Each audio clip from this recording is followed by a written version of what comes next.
second day of muzzleloader season down here in Ohio.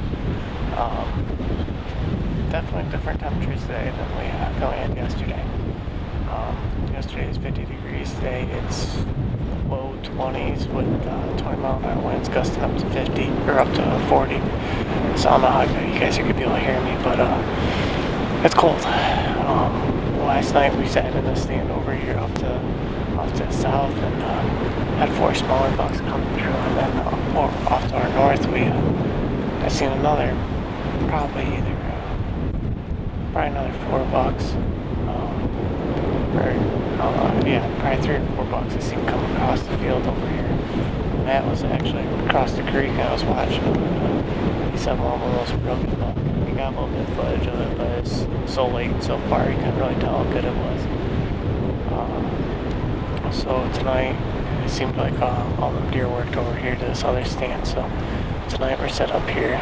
Sat here this morning, and everything was, every time we got out here it switched between it was raining all night and I switched over to snow, and it was nasty cold this morning with the wind and eyes getting beat with the snow, and it was just miserable.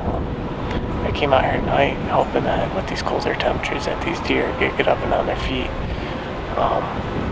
One thing I am just noticing is since there's snow, there's a landscaping company over here and they're getting salt and everything tonight, probably for the roads, and that's actually where that buck was bedded, was over in that area, so hopefully that doesn't screw things up for us tonight, but it's cold.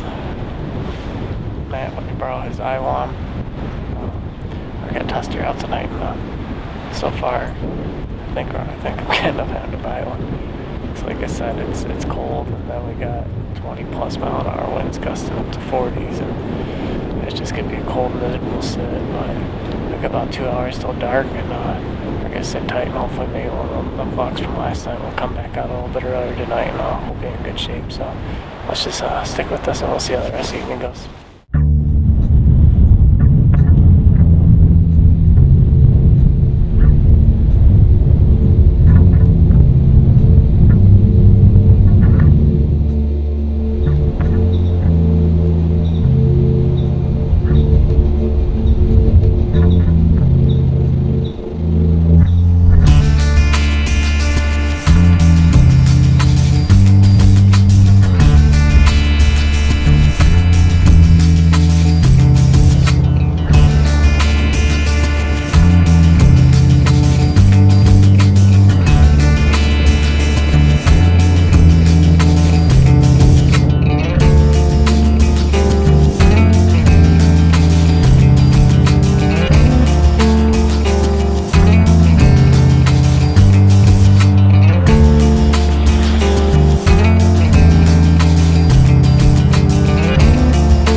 Yes, yes, yes!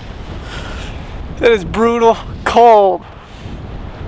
Oh my God.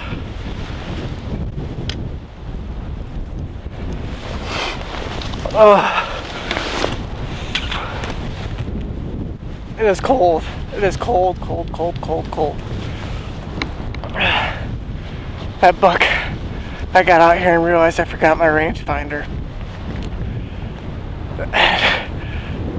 That buck came in here and he was sitting.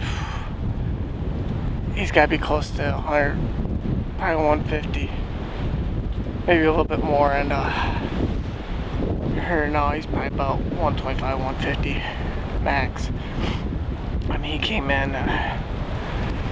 I had a real solid rest up here in the tree. And called Matt. I wasn't sure what to do because I forgot my rangefinder, and he told me just put it right on high on his back and let it go. And I did that. And the first time I pulled the trigger and click, I didn't know what was going on, so I recocked it again. I touched her off, and he dropped in his tracks.